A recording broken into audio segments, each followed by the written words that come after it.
Hi, I'm Romy and I'm a content marketer. Hi, my name is Tjalling and I'm a RevOps specialist and this is the Battle of the Bugs. Are you ready? I'm ready. Alright, question 1. I believe that a RevOps specialist should earn more than a content marketer. Well, funny, because content RevOps specialist, I don't know, I found it really, really hard, I believe. I obviously think that a content marketer should earn more. Then I think that a RevOps specialist should earn more, huh? I mean, we have to be creative, which is really hard. You're just crunching numbers. We have to be very smart, huh? We're very smart. Every time that puzzle needs to be solved. Yeah, not everyone can do it. Without data, you cannot perform. No, that's true. You don't know how you are performing. I can use ChatGPT, right? So what's the deal in that? Right, and RevOps specialists try ChatGPT for a CRM system. Okay, RevOps specialists should earn more, maybe. Marketers should receive bonuses for revenue contribution. Ooh. Well, tell me. I do believe yes. Why? Because sales is always getting the bonuses, right? So, but I think that everyone works as hard as those guys. So, and also in terms of the stimulants that you get from that, I think that also from a marketing perspective, maybe you will set an extra step. So yeah, why not? And content, but RevOps of course as well, right? True, yeah. What about you? Well, of course, I'm a bit biased. Want to have a bonus? I would love to have a bonus. Well, thank you for asking. Oh, yeah. You want to have a bonus? No, I'm really biased, of course, but I do believe that there should be some kind of incentive in there for marketing as well. Maybe not as much as sales, because in the end they close the deal and it takes more time and effort from them. But I do believe there should be some kind of incentive for marketing as well. But also maybe for RevOps. I mean, you guys are making sure that the productivity goes up, which is worth a lot as well. I also think so that they can find the right person. So we try to make it as efficient as possible. That's in their CRM they could say, this guy opened my email, or this guy received the last piece of funding, and I don't have to search for it. It's just popping up. Yeah. So, it's not up to me to decide that. Unfortunately, so we would like to both have a bonus. Yeah, please. All right. I would only reply on job description that mention salary expectations. Romy, you first.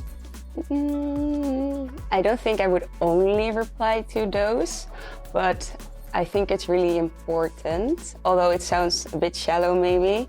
I do believe that if it's in a job description, it's better, because then you sort of know what you can expect, and that you know that you won't be wasting time on something that doesn't maybe fit your expectation. And also because sometimes someone being media or senior differs a lot within a company, right? Or with other companies. So then based on those salary ranges, you could already see, is it sort of in my level, or is it maybe a bit more junior than I would expect? Yeah. But it depends on the job as well. If it's a really awesome job at a really cool company, then I think I would still reply. Yeah. But still you're a bit influenced. So if the cool company comes with the salary, then you probably... Yeah, I think I have the same. It does.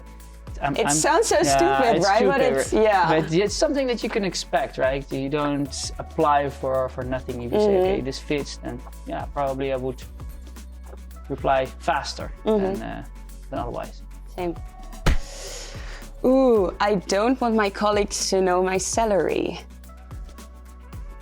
Well, really depends who it is, I believe. I believe a close colleague, almost a friend, can know, but doesn't necessarily everyone needs to know my salary. No? From my point. I'm not sure actually, because I am curious always about other people's salary and if it's fair or not. So maybe you shouldn't know the exact salary, but it would be nice to have sort of like a range that you know that if you're in a similar role, in a similar seniority, that you always know that it's fair and not that someone who got in with a better sales talk will get more or something. That's true. But then still, if someone would know my exact salary, I would always feel a bit strange if I know that I make more, for example, even though we do a similar job. So it's also maybe a bit... Yeah, so maybe not exactly, but for example, a salary house or something like that would definitely give you a rough estimate, but the real one, I don't know. No, right? They don't need to know. No, too. I agree. Cool. I'd choose a higher salary over pension security. Ooh, well, I Romy? would not, actually. Why not? Well, I am not great with money. Oh. Yeah. Tell me a little bit more about this. Like, where does it come from? No, I'm not as good at like saving money myself. All right. And now that I don't have any pension, that means that I haven't built up pension since I don't have it.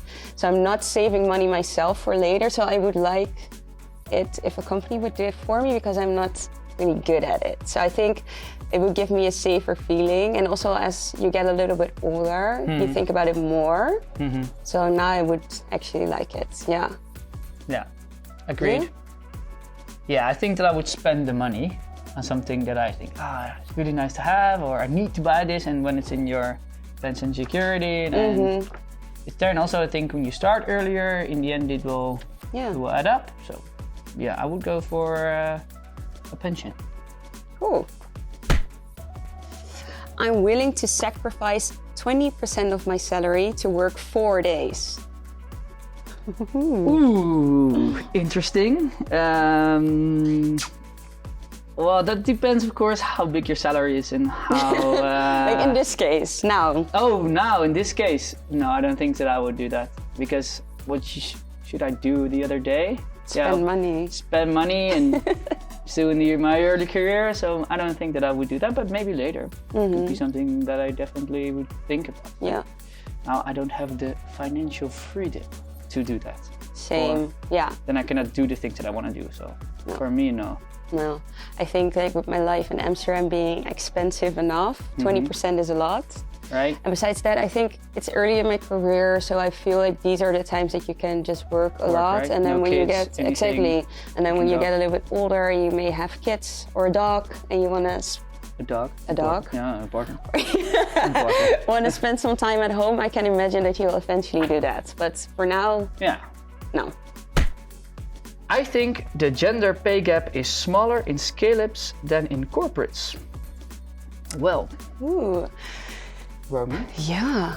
Well, obviously I don't know the data yet, but I can imagine that it's true because I think scale-ups are a bit less traditional than corporates and really care about inclusion and diversity and trying to bridge the gender pay gap. So I would expect it to be smaller. That's true, but the corporates have a big department handling all these things, and over here, of course, it's smaller, like maybe 1 or 2 persons. So maybe they're faster influenced by other people or their surroundings. And if you have a large group, that's maybe that could help. Make sense, yeah. Because if a corporate has a really big gender pay gap and it would leak, then they would really have a big problem.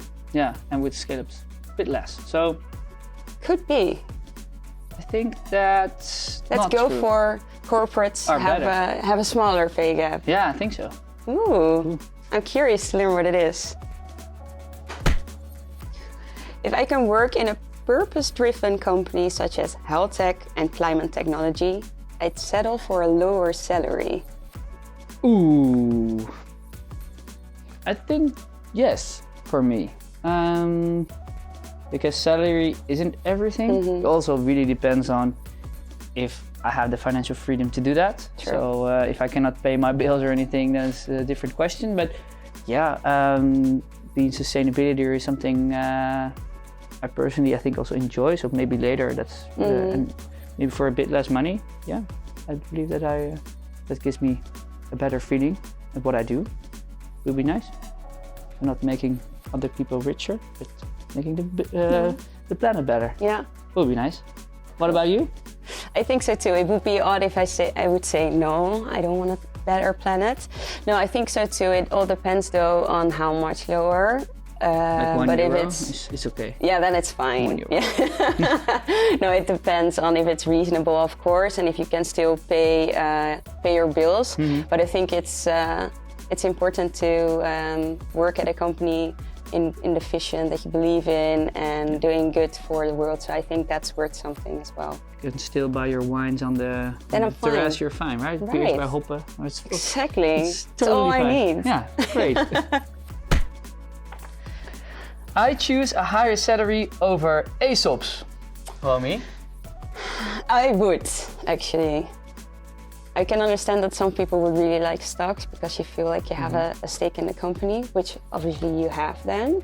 Right. But you never know if it will succeed or not. There are certain risks to it, right? And I think for now I would choose a higher salary because I think life is expensive enough and I would rather have it in my pocket now than in a few years. But I can imagine that people would like have a stake in a company, yeah, definitely. What about you? Yeah, it depends on how much you can buy, of course. So if it's really, if it's a lot and you think this company will take off, why not? So like, why should you, higher salary? I'm not sure which one to choose. Maybe we'll go for ESOP. Oh, buying cool. as much as you can, and in the end, eventually you are also responsible for making sure that the company grows. So in the end, you have, and a higher salary. Yeah, I already have a very high salary. So. No, I think I will go for ESOPs in this case. So okay, I understand. I believe that I can do my job and develop myself fully remote. Ooh.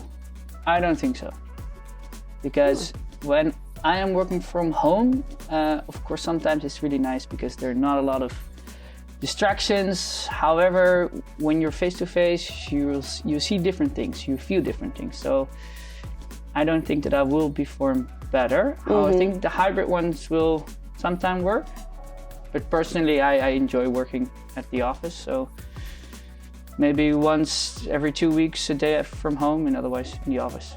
But that's personal for me, but I'm not sure how that's for you. Yeah, similar. I think so. If you're working from home or another place, it's also harder to ask questions or to ask for help. When you're in the office, you can just walk by someone's desk and ask them a question. Could also be very annoying if you do that. Could also be really annoying. All the time. I would like to have like a traffic light. Okay. You cannot talk to me now. But it's nice to work from home every once in a while. If I have to write a long piece and I don't have any distractions, that's amazing. But for learning and development opportunities, I think office is best. Office is best. Yeah, agreed. Ooh, the final one. The last one, Romy. Are you up for it? I am. All right. What advice would you give to founders looking to attract and retain top talent in the current competitive job market? Of course, you should pay good amount of salary, but what I find most important is development opportunities. So if you're looking for a job, you don't want to be hopping around every 2 years, but you want to go somewhere where you can grow in your role, learn a lot, and that there's sort of like a career path where you either go to, for example, a management function or more to a specialist role. I think it would be really nice if you have sort of like a career plan written down. Yeah. So I think that's really important.